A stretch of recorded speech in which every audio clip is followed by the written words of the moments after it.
un moment de restauration avec le berger. Et nous étions au fait au troisième verset, juste la première partie du troisième verset. Comme on le fait d'habitude, si on peut se lever, on va lire le psaume 23 tous ensemble. Et je vous promets que je ne vais pas être long, encore une fois. Et jusque-là, quand même, j'ai tenu promesse le mercredi. Je finis quand même à cette heure. Vous pouvez me donner au moins ce crédit-là. Amen. Et on va s'efforcer à faire pareil aujourd'hui. Mais alléluia. Psaume 23, si on peut le lire tous ensemble, Cantique de David. L'Éternel est mon berger, je ne manquerai de rien. Il me fait reposer dans des verts pâturages. Il me dirige près des eaux paisibles. Il restaure mon âme.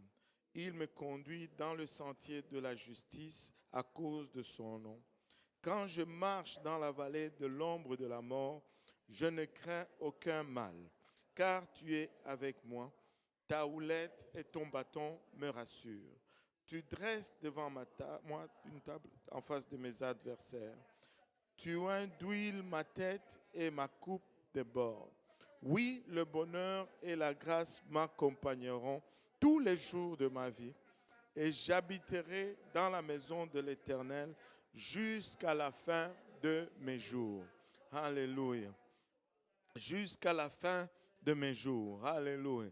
Alléluia. Je veux demeurer dans la maison du Seigneur jusqu'à la fin de mes jours. Alléluia. Je veux rester, alléluia, dans cette maison jusqu'à la fin de mes jours. Oramaya kitaraya eta. Gloire au nom de Jésus. Tel devait être le désir de chaque enfant de Dieu. Alléluia. Demeurer, habiter dans la maison de l'Éternel jusqu'à la fin de ses jours. Tu sais que si tu y arrives pendant que ce compteur tourne, tu passes de l'autre côté où le compteur ne tourne plus et tu y restes pour l'éternité. Et c'est là notre objectif. Amen. Et vous pouvez vous asseoir. Nous avions commencé à regarder le troisième verset du psaume 23 dans cette étude sur le psaume 23. Nous avons déjà fait 4 leçons, 5 leçons. Là, on va finir la 5e leçon. Nous avons fait la première leçon, l'Éternel est mon berger. Nous avons parlé d'un moment d'intimité avec le berger. Après, nous avons parlé de la deuxième leçon, je ne manquerai de rien. Nous avons parlé du contentement avec le berger et il me fait reposer dans de verts pâturages. Nous avons parlé du repos avec le berger, il me dirige près des eaux paisibles. Nous avons parlé du rafraîchissement, un moment de rafraîchissement avec le berger. Et là, nous avions commencé il y a 2 semaines. Il restaure mon âme. Et nous avions commencé à parler d'un moment de restauration avec le berger. Et nous avons vu comment une personne entière est constituée de 3 parties, du corps, de l'âme et de l'esprit. Et la restauration des 3 composantes est nécessaire pour que nous soyons agréables à Dieu. Et les 3 fonctionnent ensemble pour le bien-être de l'homme. Si le physique ne va pas bien, ça va affecter l'âme. Et si l'âme ne va pas bien, ça va affecter le corps physique. Et des fois, on se demande, est-ce que si mon âme va pas bien, est-ce que nécessairement... Oh oui, tu sais, les gens qui ont des problèmes de drogue, les problèmes d'alcool, éventuellement, ça affecte leur corps physique. Quand ton âme ne va pas, ça va avoir des répercussions sur le physique. Et nous avons vu comment le voleur ne vient que pour dérober, égorger et détruire. Mais le Seigneur est venu afin que nous ayons la vie et que nous soyons dans l'abondance. Et lorsque on se soumet au berger, lorsque les brebis se soumettent au berger et qu'elles acceptent son insistance, le bon berger va les secourir. Amen. Le bon berger va être leur protection. Et s'ils se font prendre dans le piège de l'ennemi, le bon berger va intervenir et tu vas voir, le berger va se battre avec un loup pour sauver une brebis.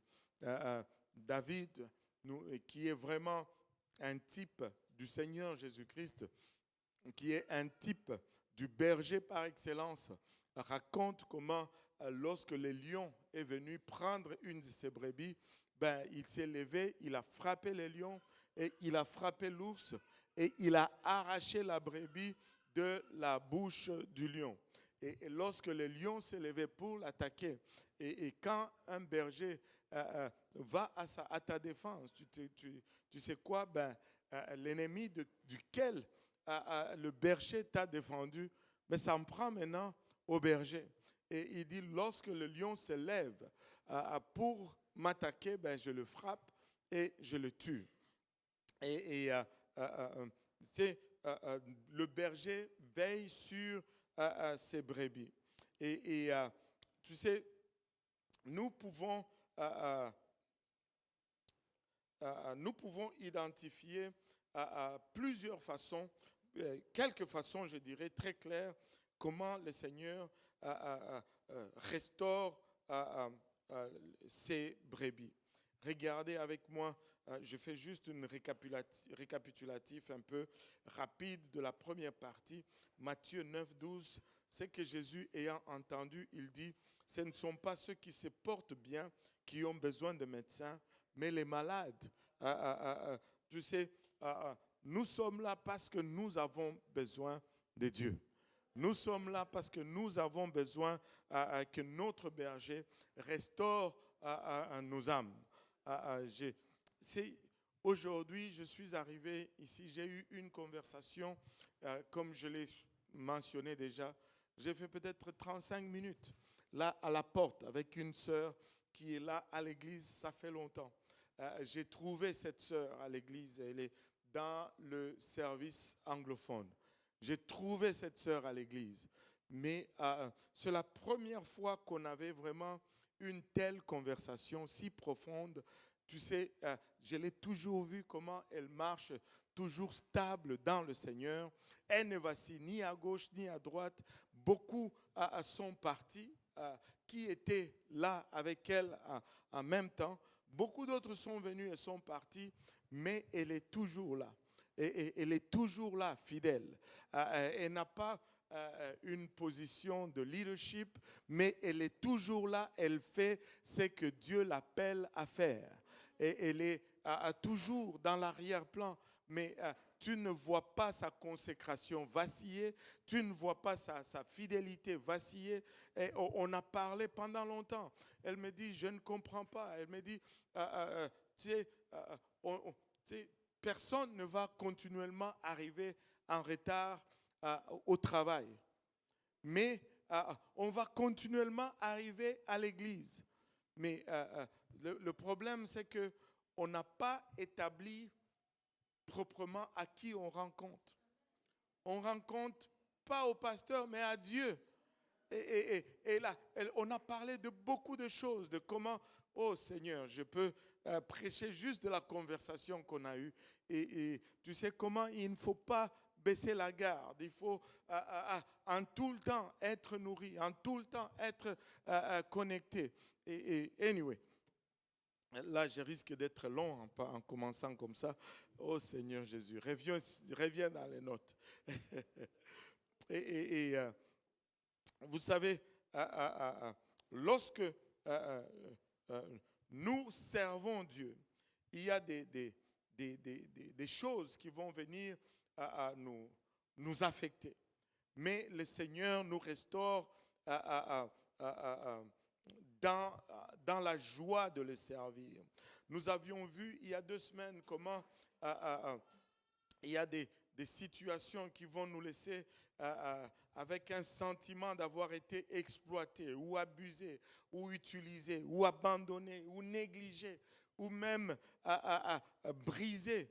mais le Seigneur va venir nous réconforter avec ses paroles et il va nous réconforter avec sa main, avec sa douce présence et nous restaurer littéralement dans notre bien-être, dans notre âme, pour que nous puissions être fonctionnels. Ésaïe 61, nous l'avons lu la dernière fois, l'Esprit du Seigneur, l'Éternel est sur moi, car l'Éternel m'a oint pour apporter de bonnes nouvelles aux malheureux. Pour apporter de bonnes nouvelles aux malheureux. Si tu passes à travers des situations malheureuses, le Seigneur dit qu'il a une bonne nouvelle pour toi. Il a une bonne nouvelle pour toi. Des fois, nous voulons toujours être dans la joie. Mais le Seigneur dit, il a une bonne nouvelle pour ceux qui sont malheureux. Il m'a envoyé, dit-il, pour guérir ceux qui ont le cœur brisé. Si tu as eu le cœur brisé, le Seigneur est là pour recoller tout le morceau de ton cœur, pour proclamer aux captifs la liberté et aux prisonniers la délivrance, pour publier une année de grâce de l'Éternel, un jour de vengeance de notre Dieu, pour consoler tous les affligés. Non seulement le Seigneur va nous consoler. Non seulement le Seigneur va nous libérer, va nous délivrer, mais, alléluia, il va rendre vengeance. Il va rendre vengeance. Et regardez ceci. C'est un jour de vengeance, pas du frère Van Rich. Allô? Ce n'est pas ton jour de vengeance. C'est-à-dire un jour de vengeance de notre Dieu. Allô? De notre Dieu, pas notre vengeance. C'est lui qui règle les comptes. Ce n'est pas nous. Et très souvent, nous voulons prendre cette place et régler nos comptes. Non, non, non. C'est Dieu qui règle les comptes. Amen. On parlait un jour à la maison. Et là, Jonathan pensait être malin. Bon, je ne me rappelle plus du contexte de la discussion. Et puis il dit, oui, la Bible dit, vengeance is mine, saith the Lord. Ce n'est pas ce que la Bible dit. La Bible ne dit pas que la vengeance est à moi, dit l'Éternel. Non, l'Éternel n'est pas en train de dire que la vengeance est à toi. Bien sûr, il était en train de blaguer. La vengeance n'est pas à toi, la vengeance est à lui. Quand il dit « vengeance is mine », il est en train de dire lui, pas nous ou pas toi.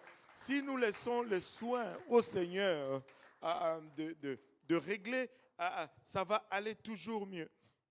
Et Jésus a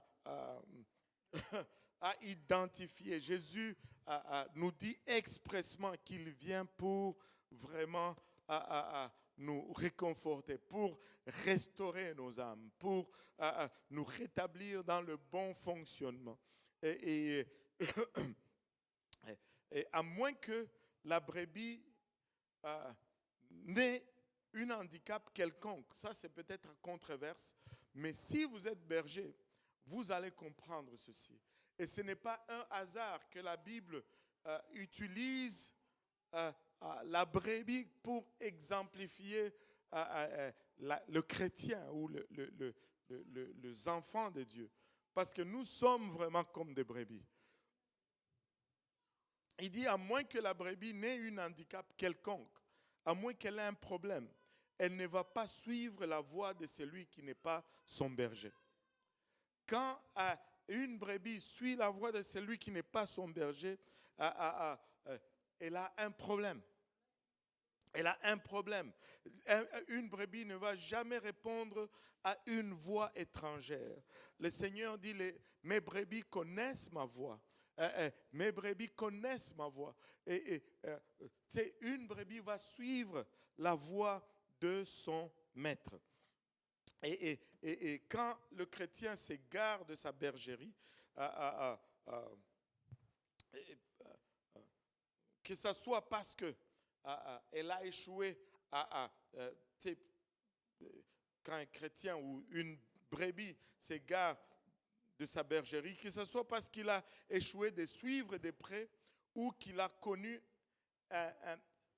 une déception ou un revers.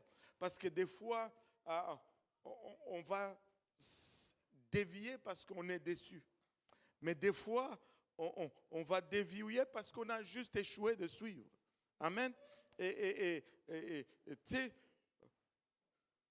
le résultat va être le même. Et on n'a pas une bonne raison de ne pas suivre Dieu. On n'a pas une bonne raison d'échouer de suivre Dieu. Au fond, j'écoutais un de nos anciens qui disait, personne ne va être justifié d'avoir échoué de suivre Dieu. Parce que pour toute étape, pour toute épreuve, Dieu a préparé le nécessaire pour vaincre cette étape parce qu'il sait tout ce que tu vas traverser d'avance. Il sait tout ce que tu vas traverser d'avance.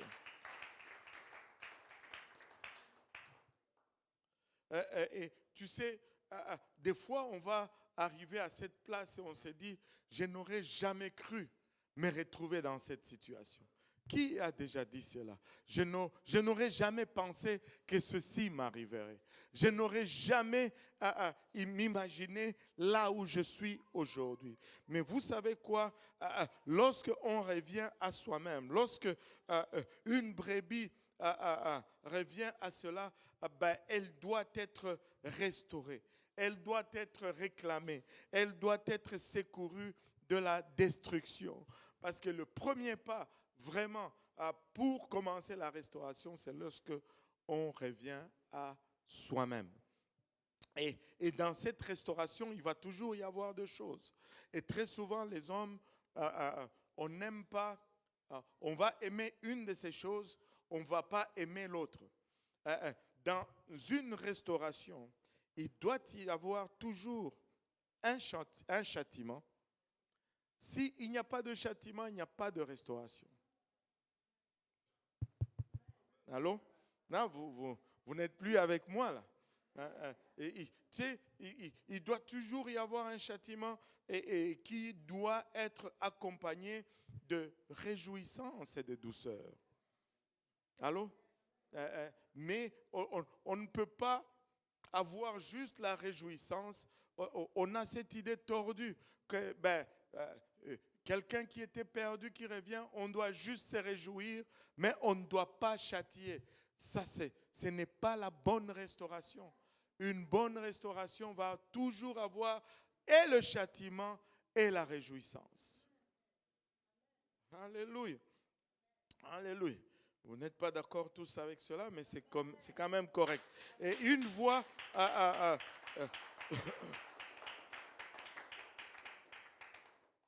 Alléluia. Et tu sais, le bon berger ne va pas secourir une brebis à moitié. Il ne va pas juste la sortir de la crevasse et puis la laisser en milieu de chemin et puis retourner tout seul à la bergerie et lui dire, bon, j'étais sorti de là, maintenant c'est à toi de te débrouiller. Non, non, non.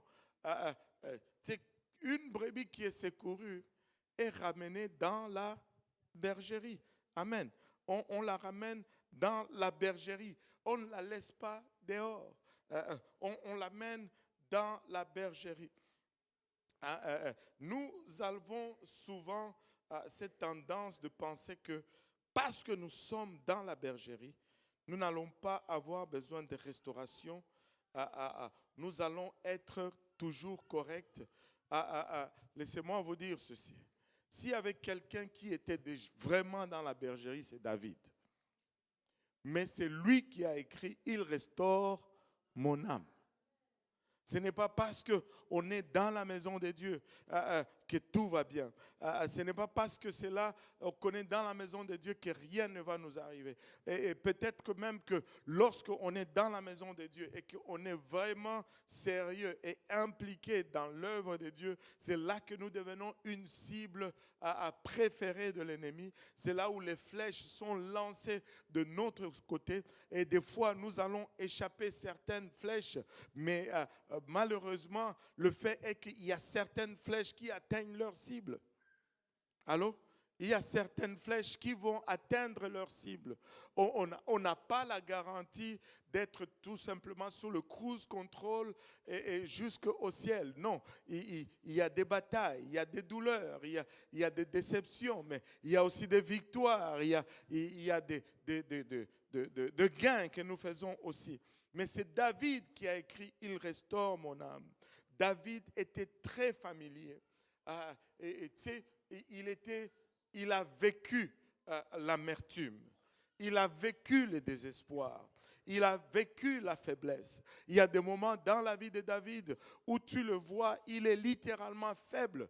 Et il n'est pas capable, lui qui a tué le lion, mais il n'est pas capable, il est abattu. Il y a des moments où David se sentait impuissant.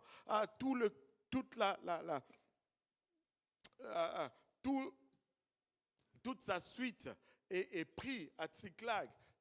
On amène ses femmes, on amène tous les biens. Et il arrive de là, il est abattu au point où tous ceux qui étaient avec lui voulaient maintenant le tuer. Et il connaissait c'est quoi un sentiment d'impuissance. Il savait c'est quoi être abattu. Et David, il n'y a pas mieux que David dans la parole de Dieu pour exemplifier et la brebis et les bergers. Parce qu'il était familier avec les brebis. Il était un berger.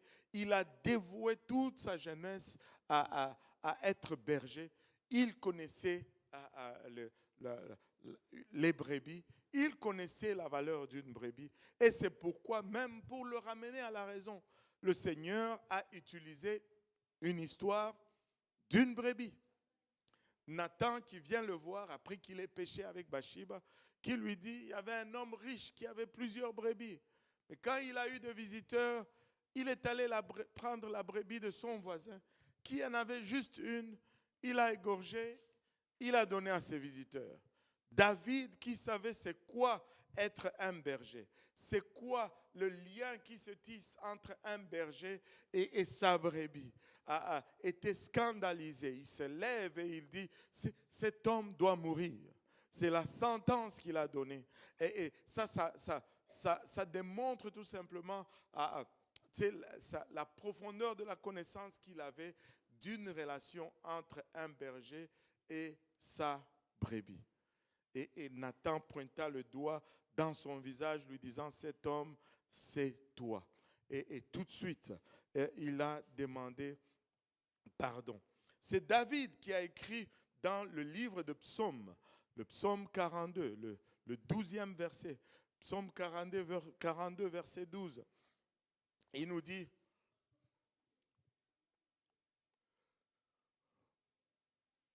42, verset 12. Ouais, voilà. Pourquoi t'as battu mon âme et gémis-tu au-dedans de moi? Espère en Dieu, car je le louerai encore. Il est mon salut et mon Dieu. Il dit, pourquoi t'as battu mon âme et gémis-tu au-dedans de moi? Pourquoi est-ce que tu t'abats et tu pleures à l'intérieur?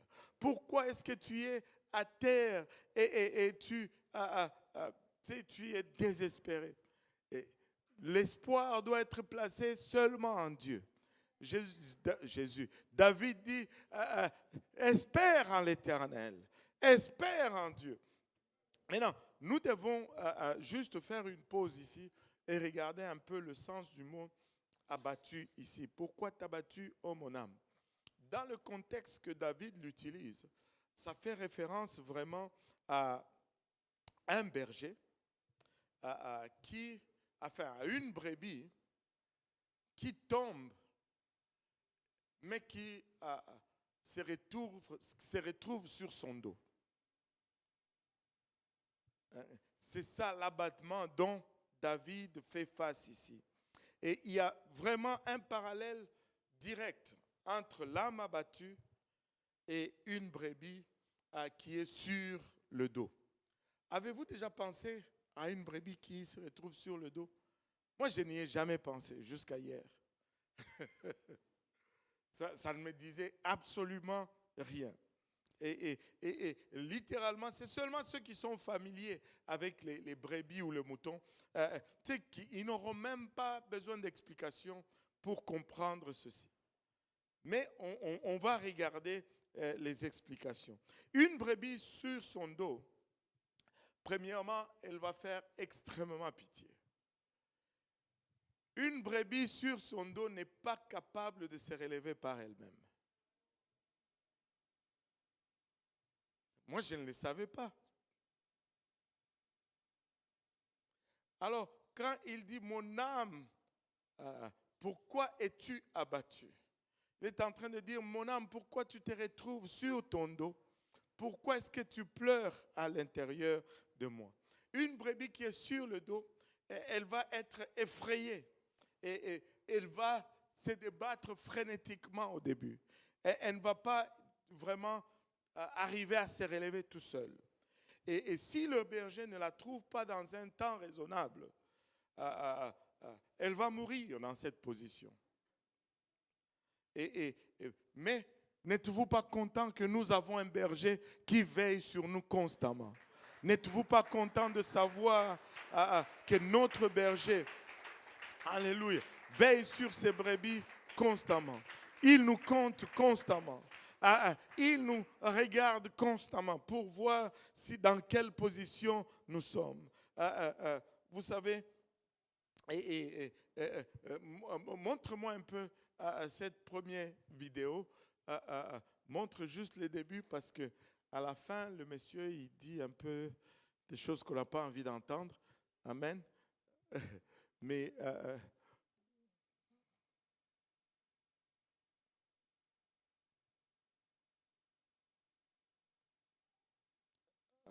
non, ça c'est la deuxième. Ça c'est la deuxième, la première vidéo.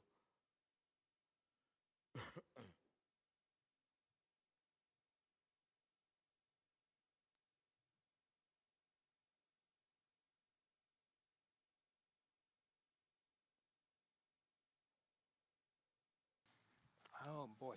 I was paddleboarding. Juste Well, baisse I un think peu I see le a ton. schap there. Voilà. Ouais. Monte un peu encore. Monte un peu le son.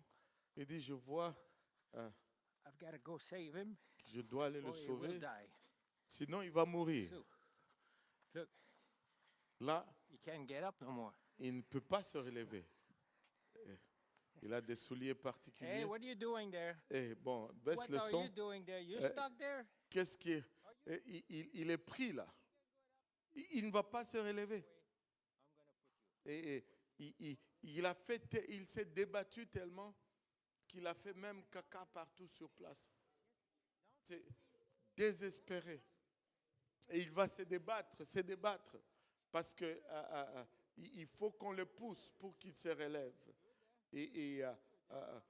S'il n'y a personne pour le tourner, c'est bon. Il ne va pas se relever. Il ne va pas se relever de lui-même. Ça prend quelqu'un pour venir le relever.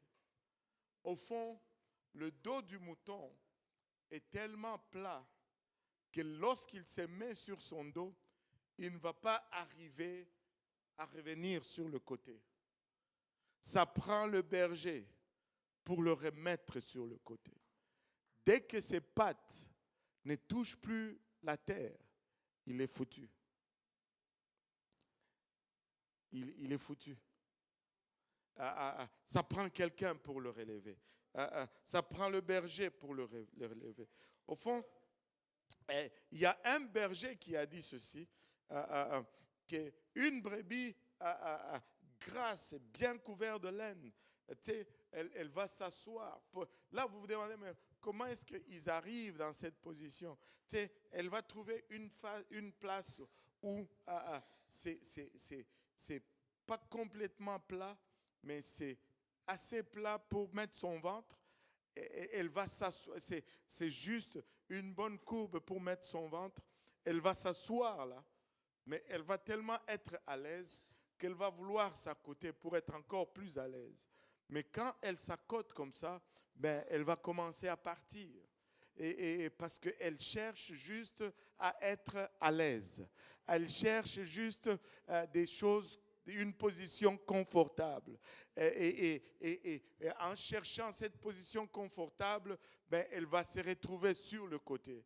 Et quand elle se retrouve dans cette côté, ben, elle va essayer de faire des mouvements avec ses pattes pour revenir. Mais très souvent, ce sont ces mouvements maintenant qui la poussent encore dans cette position sur le dos où elle n'est plus capable de se relever.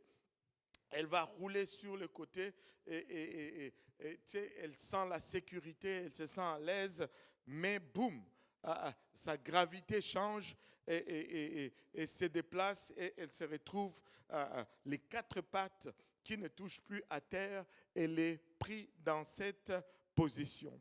Et là, la panique s'installe, elle se débat, mais elle n'arrive pas à revenir sur le dos. Elle n'arrive pas à revenir sur le dos. Regardons cette deuxième vidéo et elle est un peu plus propre. Il n'y a pas de mauvais langage là-dedans. Et regardez avec moi ceci.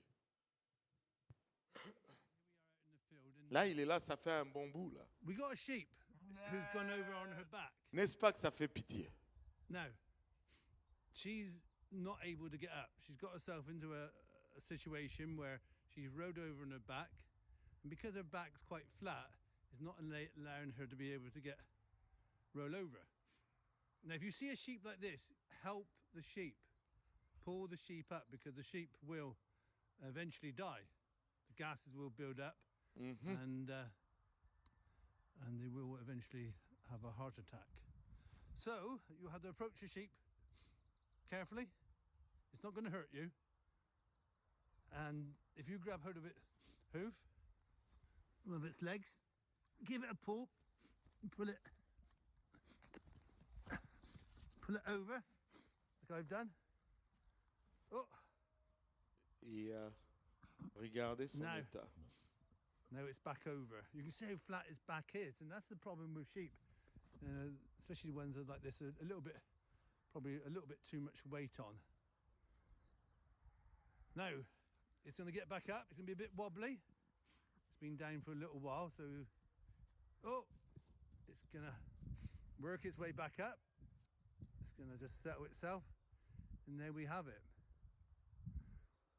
So this sheep has been saved. Its life has been saved. If it had been left there for a few more hours, it would have died. So it's important to check sheep regularly. Je ne sais pas si vous écoutez ce qu'il dit. Il dit c'est important de vérifier les brebis régulièrement pour s'assurer qu'ils ne sont pas sur le dos. Parce que tu les laisses plus longtemps sur le dos, ben, il va mourir. Parce que non seulement, vous voyez comment ça lui prend du temps avant de revenir à lui-même, c'est parce que la panique s'est installée, elle a commencé à se secouer. Mais regardez d'abord, c'est les brebis qu'on a vues, les quatre pattes en l'air. Ce n'était pas des brebis maigres, c'était des brebis en santé, c'était des brebis avec beaucoup de laine. Ils avaient du gras, ils étaient bien nourris. Et donc, ce n'est pas seulement les brebis faibles ou mal nourris qui sont à risque. Et aucun enfant de Dieu, qu'il soit fort ou bien nourri, n'est immunisé au fait de tomber dans cette position, d'être sur le dos et d'être incapable de se relever. Nous ne sommes pas immunisés. Personne ne va dire « j'ai servi le Seigneur assez longtemps que je n'ai plus besoin de l'aide, je n'ai plus besoin de qui que ce soit ». Non, non, non, non. Nous sommes des brebis. Dieu nous aide, que nous ne nous retrouvons pas dans cette position où nous avons le dos à terre. Alléluia. Mais nous ne sommes pas immunisés. Nous ne sommes pas arrivés à cette place où nous pouvons juste commencer à courir de façon déraisonnée. Et quand la brebis reste comme ça sur le dos, il y a des gaz qui se forment dans son ventre. Et si elle reste trop longtemps, ces gaz-là vont la conduire à avoir une attaque de cœur. Ne reste pas trop longtemps dans cette position. Ne reste pas trop longtemps dans cette position. Crie à l'aide et belle, et que le berger entende le bêlement et qu'il vienne au secours. Ne garde pas silence, sois honnête avec toi-même et laisse-moi te dire ceci.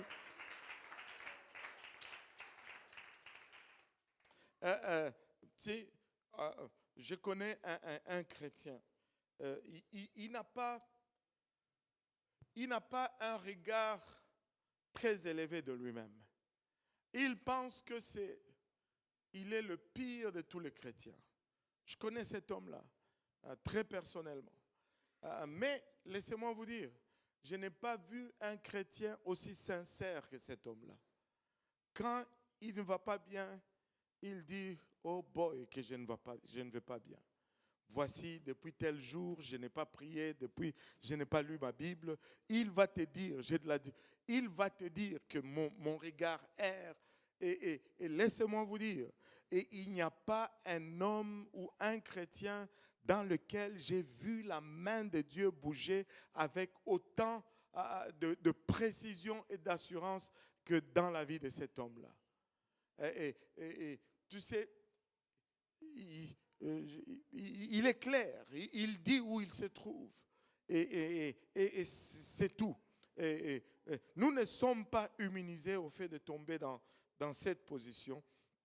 Nous ne pouvons pas nous décider de relaxer. Nous ne pouvons pas choisir de se la couler douce dans ce monde de plaisir et de distraction.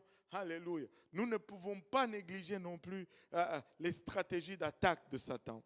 Vous savez, la sœur avec qui je parlais, elle me dit ceci. Elle me dit, on ne peut pas se permettre de niaiser. On ne peut pas se permettre. Il dit, je m'assure tous les jours d'être entretenu par la parole de Dieu. Laissez-moi vous dire, peuple de Dieu, ici, il y a quelque chose qui m'est lourdement à cœur. C'est la parole de Dieu, la lecture de la parole de Dieu. Nous devons lire la parole de Dieu. Nous devons lire la parole de Dieu. Et quand nous lisons la parole de Dieu, ne disons pas à la parole de Dieu ce qu'elle doit nous dire. Laissons la parole de Dieu nous dire ce qu'elle a à nous dire. Si nous lisons la parole de Dieu, nous ne serons pas vaincus par l'ennemi. Nous sous-estimons grandement la puissance de la parole de Dieu. Nous sous-estimons grandement la puissance de la parole de Dieu. Tu sais que si tu n'as pas la parole de Dieu, tu peux prier pendant 3 heures, mais dans la mauvaise direction. Tu peux être induit en erreur par quelconque voix. Tu peux être induit en erreur par quelconque esprit. Mais si nous avons la parole de Dieu, si nous avons la parole de Dieu, si nous avons la parole de Dieu, nous avons la direction, nous avons la clarté, nous avons, nous sous-estimons grandement la parole de Dieu. Je ne dis pas qu'il ne faut pas prier. Non, il ne faut pas mettre dans la bouche ce que je n'ai pas dit. Ce que je constate, ce que je remarque, c'est que nous ne lisons pas la parole de Dieu. Nous lisons très rarement la parole de Dieu. Et même lorsque nous la lisons, nous lui disons ce qu'elle doit nous dire. Ne va jamais dans la parole de Dieu avec une idée préconçue. Laisse la parole de Dieu être vraie et toi un menteur. N'est-ce pas ce qu'elle dit? Alléluia. Lisons, armons-nous de la parole de Dieu. Jésus a vaincu le diable 3 fois dans le désert en disant, il est écrit, il est écrit, il est écrit. Il est écrit, il est écrit, il est écrit. Nous devons consommer la parole de Dieu. Elle doit être dans nos bouches, elle doit être dans nos cœurs, et elle doit être avec nous partout. Nous devons avoir la parole de Dieu. Et j'étais content d'entendre le rabbin parler de cela, hein, parce que des fois, c'est quand j'ai des difficultés avec certaines choses, ma pensée n'arrive pas à être focus. Des fois, la nuit, je mettais la Bible audio. Et j'ai laissé juste la Bible audio jouer toute la nuit dans la chambre. Et c'est une fois, le Seigneur m'a mis à cœur de mettre la Bible audio à l'église de l'Est. Et quelqu'un est venu dire, mais c'est quoi ça? Ça ressemble à comment on dit? À une secte. C'est la parole de Dieu pour l'amour de Dieu. C'est juste la Bible qui lit, qui se dit pour la part. Regardez, des fois, il y a des gens qui sont venus me voir, me disent, mais la nuit, j'ai des difficultés. Après avoir parlé, donné des conseils, je dis, essaye quand même de mettre la parole de Dieu sur audio. As-tu une application audio? Mets la parole de Dieu quand tu dors. Tu sais, ça m'est déjà arrivé que ça soit chez moi, en train de dormir, ou des fois sur le vol. Ça m'est arrivé très souvent aussi, quand je suis en voyage sur le vol, je mets la parole de Dieu, mais littéralement, cette parole de Dieu, se mélange à mon rêve. Je commence à rêver de ce que la Bible est en train de dire. Laisse-moi te dire ceci. Mes pensées sont en train d'être lavées. Mes pensées sont en train d'être nettoyées. Tu dors, la parole de Dieu part. Tu ne sais plus si c'est le rêve ou si c'est ce que tu entends, mais parce que tu deviens un avec cette parole. Elle parle dans ta subconscience et tu commences à rêver ce qu'elle est en train de dire. Et des fois, Dieu va me parler comme ça. La parole, mettons la parole, écoutons la parole, lisons la parole, lisons la parole. Alléluia. Nous ne pouvons pas relaxer. Cette sœur me disait, le monde est tellement méchant, le monde parce qu'ils ne font pas tellement attention, ils se retrouvent pris dans des pensées qui ne sont pas correctes. Et elle dit, c'est pourquoi quand je viens à l'église, elle me dit ceci, hein, quand je viens à l'église, je ne veux pas entrer en conversation avec quelqu'un avant le service. S'il vient me parler, je lui dis, viens me voir après le service.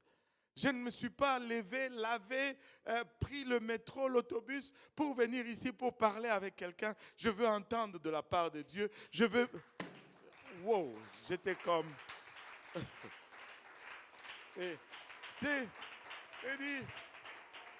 Elle dit, ils vont me dire bonjour. Oui, je vais dire bonjour. Comment ça va? Ça va bien. Mais si la conversation commence à... Je dis, ok, est-ce qu'on peut parler après le service?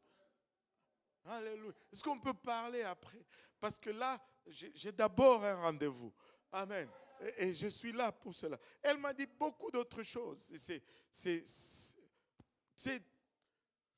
Là, tu vois quelqu'un qui reste solide et qui est droit dans le Seigneur. Ça m'a beaucoup encouragé. La parole nous recommande de souffrir comme des bons soldats, n'est-ce pas? Nous devons souffrir comme des bons soldats. 2 Timothée 2:3 nous dit, souffre avec moi comme un bon soldat de Jésus-Christ. Alléluia.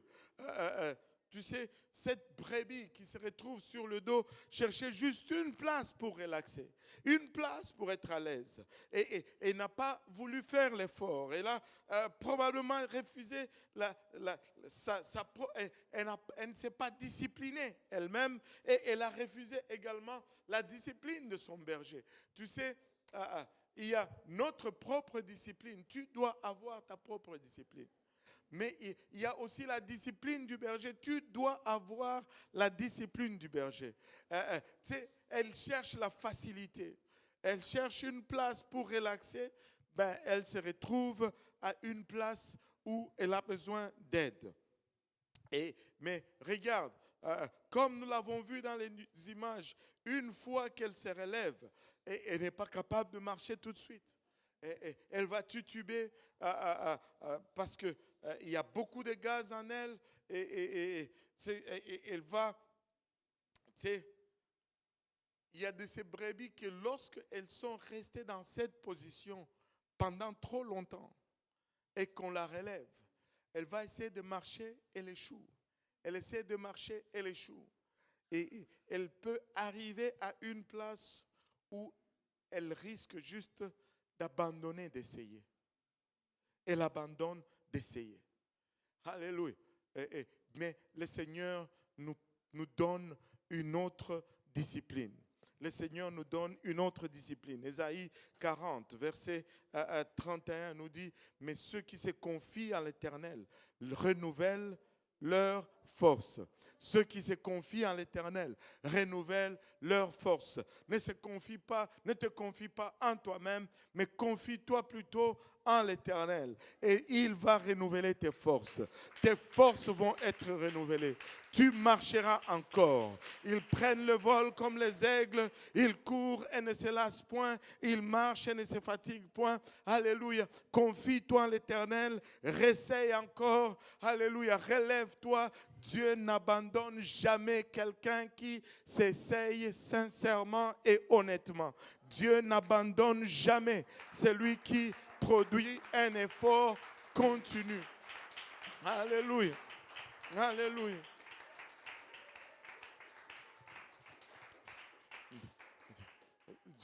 Dieu n'abandonne pas. Alors n'abandonne pas non plus. Alléluia. Essaye juste une autre fois. Oh, je suis retombé encore. Non, essaye encore juste une autre fois. Je suis bien volontiers pasteur, mais je suis arrivé. Essaye encore juste une autre fois. Prie encore une autre fois. Jeûne encore une autre fois. Va encore lire ta Bible. Sois encore, recherche cette discipline de la fidélité à la maison de Dieu. La fidélité au temps de prière. La fidélité dans ta lecture de la parole. Réessaye encore une fois. Tu verras, tu vas marcher éventuellement. Tu vas marcher éventuellement. Alléluia. Tu vas marcher. Maintenant, imaginez-vous un peu notre Seigneur ou un berger. La brebis est là dans la crevasse. Vous savez, les bergers avaient toujours deux sortes de bâtons. Dit ta houlette et ton bâton me rassure. La houlette, c'est cette espèce de bâton qui avait comme un crochet au bout. Là. Et là, quand une brebis tombait dans une crevasse, ils allaient utiliser cette houlette pour la sortir de là. Mais maintenant, vous savez, si la brebis est là-dedans, le berger vient avec sa houlette. Ça prend que lorsque la houlette est accrochée dans les pattes de la brebis, ça prend que cette brebis se laisse aller. Ça prend que cette brebis arrête de se débattre. Ça prend que cette brebis abandonne et fasse confiance à ce que le berger est en train de faire. Vous savez, si quelqu'un tombe dans l'eau et qui ne sait pas nager, et comme moi, il va commencer à... Vous savez, mais quand un autre vient pour le sauver, il faut qu'il arrête de se débattre. Des fois, il va avoir tellement peur qu'il va commencer à se débattre et causer peut-être même la perte de celui qui est venu le sauver. Tu sais, j'ai déjà entendu des histoires que pour sauver quelqu'un qui s'est noyé, il fallait lui donner un coup pour l'assommer et puis après, on le sort de là. Avez-vous déjà entendu une histoire comme ça? Et tu sais, il se débattait tellement que le sauveteur, la vie du sauveteur était en danger. Là, il lui donne un coup, point, et l'autre, tout. Et là, il peut les sortir de là, le pasteur Pablo acquiesce vraiment avec insistance. Il est prêt à donner ce coup-là. Donc, il veut sauver la personne, c'est ça. Et là, comme ça, on arrive à sauver cette personne. Mais il faut l'assommer d'abord. Imaginez-vous maintenant le berger avec sa houlette qui essaie de sortir cette brebis de la précipice, mais il espère que cette brebis va se soumettre à l'effort. Et que cette brebis va se soumettre à ce qu'il est en train d'entreprendre. Mais si la brebis se débat, et on peut littéralement entendre le Seigneur prononcer ces paroles qu'il a prononcées dans Luc 13, verset 34. Luc 13, 34. Il dit, Jérusalem, Jérusalem, qui tue les prophètes et qui lapide ceux qui t'ont envoyé. Combien de fois ai-je voulu rassembler tes enfants comme une poule rassemble sa couvée sous ses ailes, et vous ne l'avez pas voulu. Le Seigneur veut sauver, mais encore, il faut qu'on s'abandonne. Il faut qu'on se soumette. Mais si on lutte tout le temps contre cette houlette, c'est la même chose que Jérusalem qui lapidait les prophètes. C'est la même chose que ces peuples qui luttaient contre l'aide que le Seigneur a envoyée dans leur vie.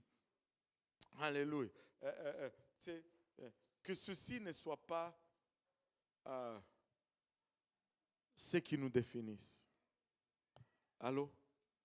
Que ces paroles ne soient pas ce qui va nous définir. Nous ne voulons pas nous débattre quand le Seigneur essaie de nous tirer. Nous voulons rester tranquilles et coopérer avec l'effort du Maître. Amen. Et que ceci ne soit pas ce qui nous définisse. Que nous puissions au contraire déclarer ceci. Ou que nous puissions au contraire être identifiés par ceci. Psaume 56, verset 14.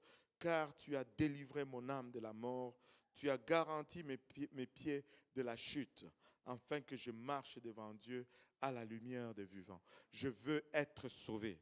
Je veux y arriver. Alléluia. Je veux, alléluia, que sa houlette me tire de là où je suis. Je veux que les bergers viennent et qu'ils me remettent sur le pied.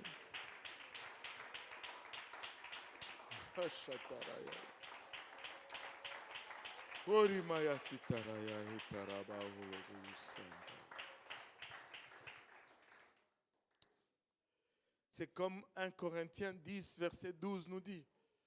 Ainsi donc que celui qui croit être debout prenne garde de tomber.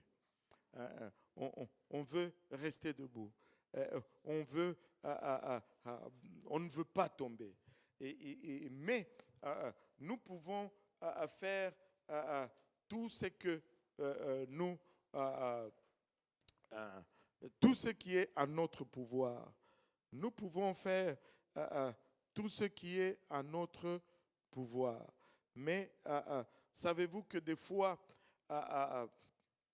les flèches de l'ennemi, comme on l'a souligné un peu plus tôt, peuvent nous atteindre malgré notre bonne volonté. Les flèches de l'ennemi peuvent arriver à nous malgré notre volonté. Mais lorsque nous sommes touchés par une flèche et lorsque nous sommes abattus parce qu'une flèche inattendue nous a frappés, si nous crions vers le berger, il ne va pas nous délaisser. Il ne va pas nous abandonner. Il va venir et il va intervenir dans notre situation. Et vous savez, comme on a dit au début, le physique et le corps, l'âme a besoin du corps physique. Et le corps physique a besoin de l'âme et de l'esprit. Et les deux, travaillent en harmonie. Tu ne peux pas juste être en santé physiquement, mais spirituellement, si tu n'es pas en santé, ça va affecter ta santé physique. Savez-vous que juste avoir beaucoup de pensées crée des problèmes physiques, d'hypertension, ça crée les ulcères, les ulcères d'estomac, et ça crée la santé mentale va être le produit des tourments de l'âme. Et non seulement l'âme doit être restaurée, mais le corps doit être restauré également. Nous devons prendre aussi bien soin de l'âme que du corps, n'est-ce pas? Et c'est pourquoi, tu sais, le Seigneur nous dit ceci dans 1 Corinthiens 3, versets 16 et 17, nous dit, ne savez-vous pas que vous êtes le temple de Dieu et que l'Esprit de Dieu habite en vous? Si quelqu'un détruit le temple de Dieu, Dieu le détruira. Car le temple de Dieu est saint et c'est ce que vous êtes. Lorsque autant nous devons nous discipliner pour ce qui est spirituel, autant nous devons nous discipliner aussi pour ce qui est physique. Allô? Et on avait parlé du repos l'autre jour. Regardez, nous devons nous reposer. Et nous devons manger proprement. Nous devons nous exercer proprement. Et je ne suis pas en train de dire allez vous inscrire dans des gyms, mais soyez conscients de votre corps. Soyez conscients de votre santé. Tu n'as pas besoin de t'inscrire dans un gym. Si tu le peux, alléluia, amen, gloire à Dieu. Mais marche tout simplement. Et juste marcher, ça te remet en santé. Jeûne une fois par semaine. Alléluia. Il y a un avantage spirituel, mais il y a aussi un avantage physique là-dedans. Tu dégages les toxines et tu sais, ça sort et ça fait du bien. Savez-vous que le corps humain, s'il n'y avait pas de toxines, littéralement, on ne tomberait pas malade. Ce sont les toxines qui causent la maladie. Mais sais-tu que quand tu jeûnes, le deuxième jour, ton corps commence à dégager les toxines du système. C'est pourquoi on vous dit toujours, quand vous jeûnez, surtout plus que 2 jours, buvez de l'eau. Buvez beaucoup d'eau. Tu sais, il y a quelqu'un qui applaudit. Alléluia. Buvez beaucoup d'eau quand vous jeûnez. L'eau, ce n'est pas nutritif de l'eau. Essaye de boire juste de l'eau pendant 2 jours, voir si tu vas grossir. Ce n'est pas nutritif. Oh, tu sais, surtout nous les Africains, nous aimons ça, dire je jeûne à sec. À sec. Ouais, mais tu risques de sécher aussi. Ce n'est pas bon. Bois de l'eau parce que tu vas détruire tes reins. C'est sérieux. Tu vas détruire tes reins. Jeûner, ça veut dire ne pas manger. Allô? Mais quand tu bois de l'eau, tu permets à ton corps de... Tu sais, l'eau, il n'y a pas de nutrition dans l'eau. L'eau, c'est juste un catalyseur. Mais quand tu bois de l'eau, ça permet à ton corps d'enlever tout le système. Quand tu jeûnes, une des choses à contrôler, d'où est-ce que ça sort? On prend soin du corps. Amen. Quand tu jeûnes, une des choses à contrôler, c'est la couleur de ton urine. Il faut que tu essayes toujours de garder ton urine le plus clair possible. Parce que sinon, tu t'exposes à des infections urinaires. Et puis, tu sais, on doit commencer maintenant à prier pour une guérison. Non, bois de l'eau.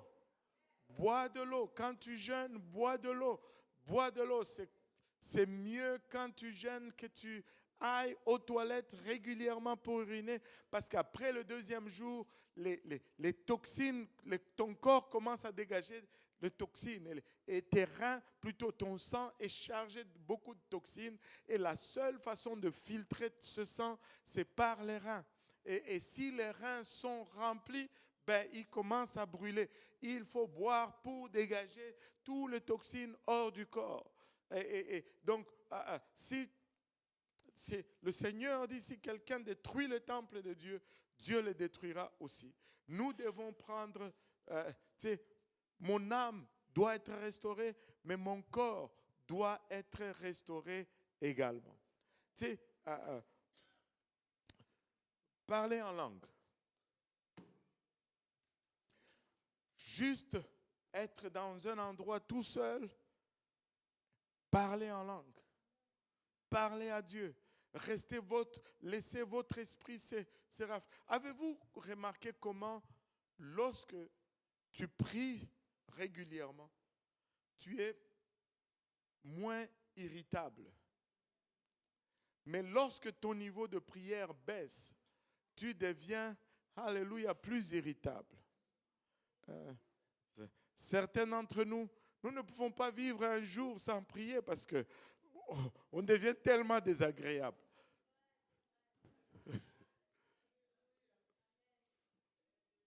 Alléluia. Mais Dieu veut nous restaurer. Dieu veut nous aider.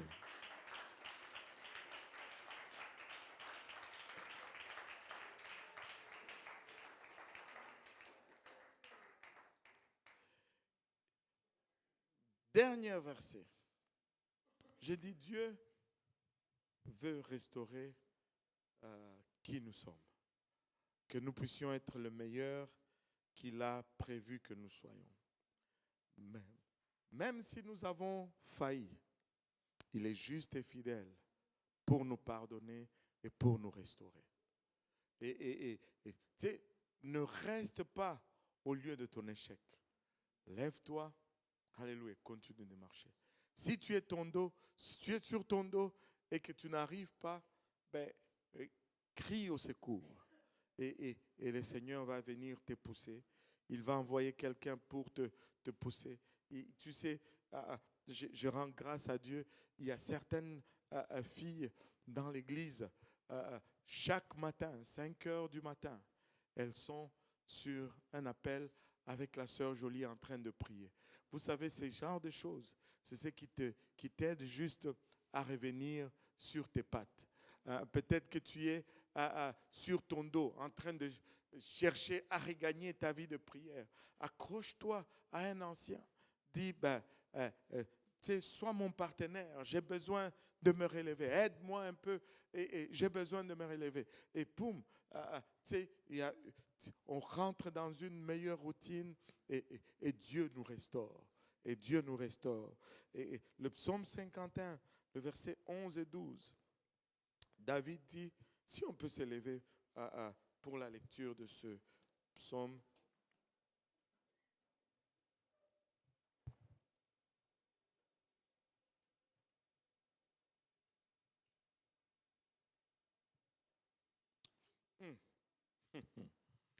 Avant de regarder le psaume 51, on va regarder d'abord le psaume 128.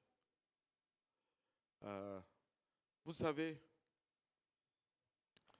on va y arriver.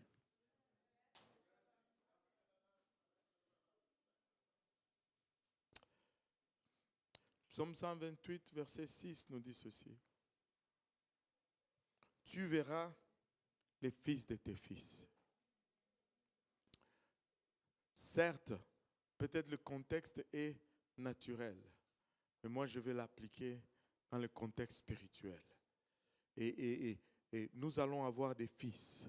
spirituels, qui vont avoir des filles spirituelles, qui vont aussi avoir des fils spirituels. Et nous allons vivre pour les voir. Et nous voulons voir 4, 5, 6 générations en train de servir Dieu. Nous voulons le voir.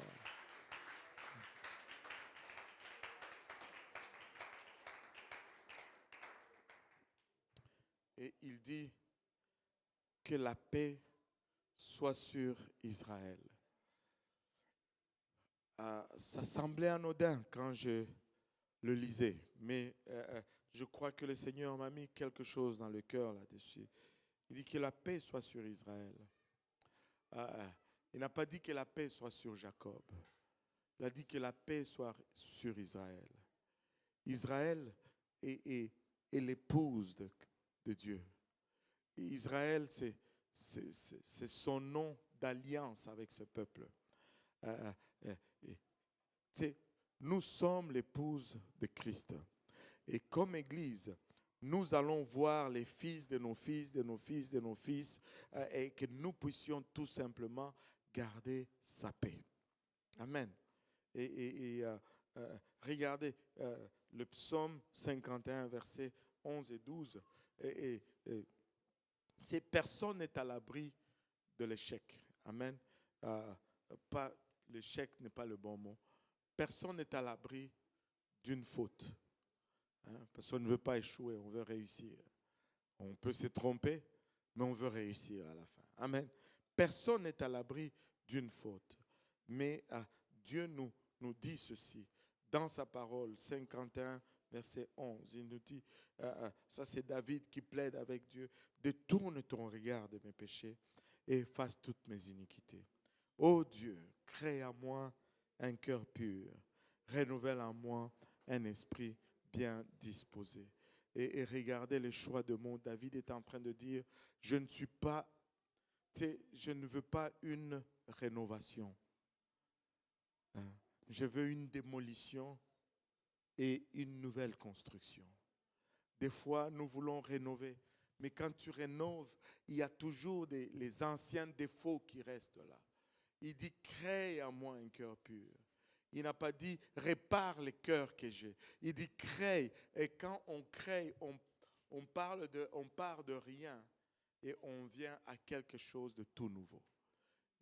David dit, crée en moi un cœur pur et renouvelle en moi un esprit bien disposé.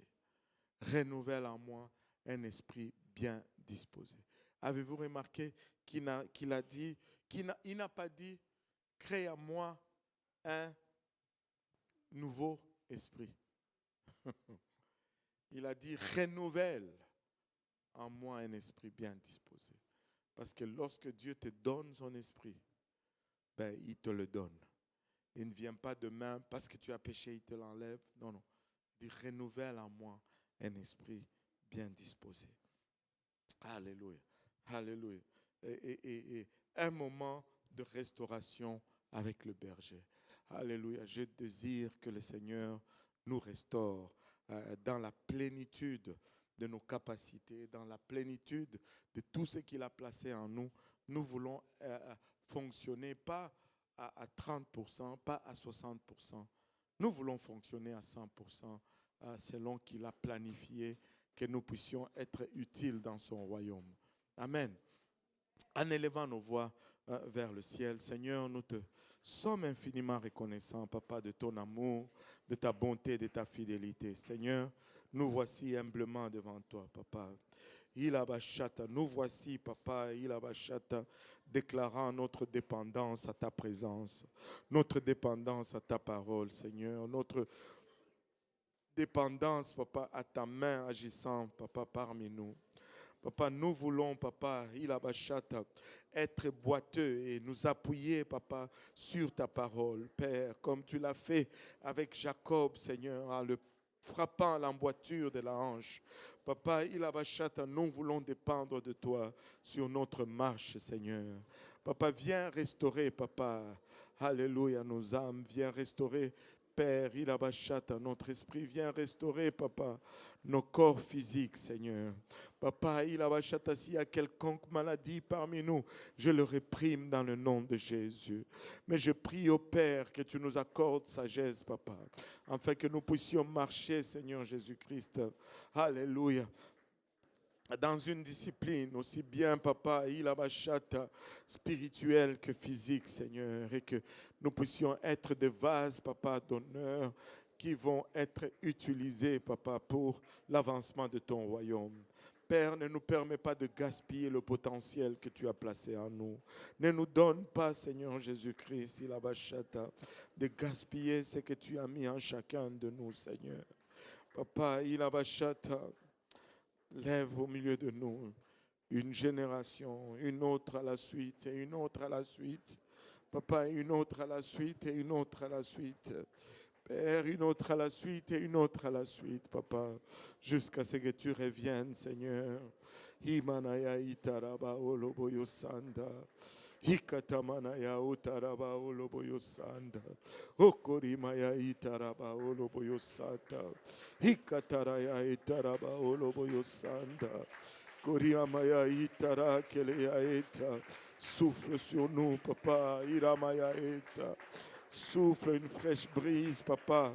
Alléluia, de ta part, une fraîche brise, Papa, de ta restauration, Seigneur. Iramaya kitaraya itaraba oloboyosan.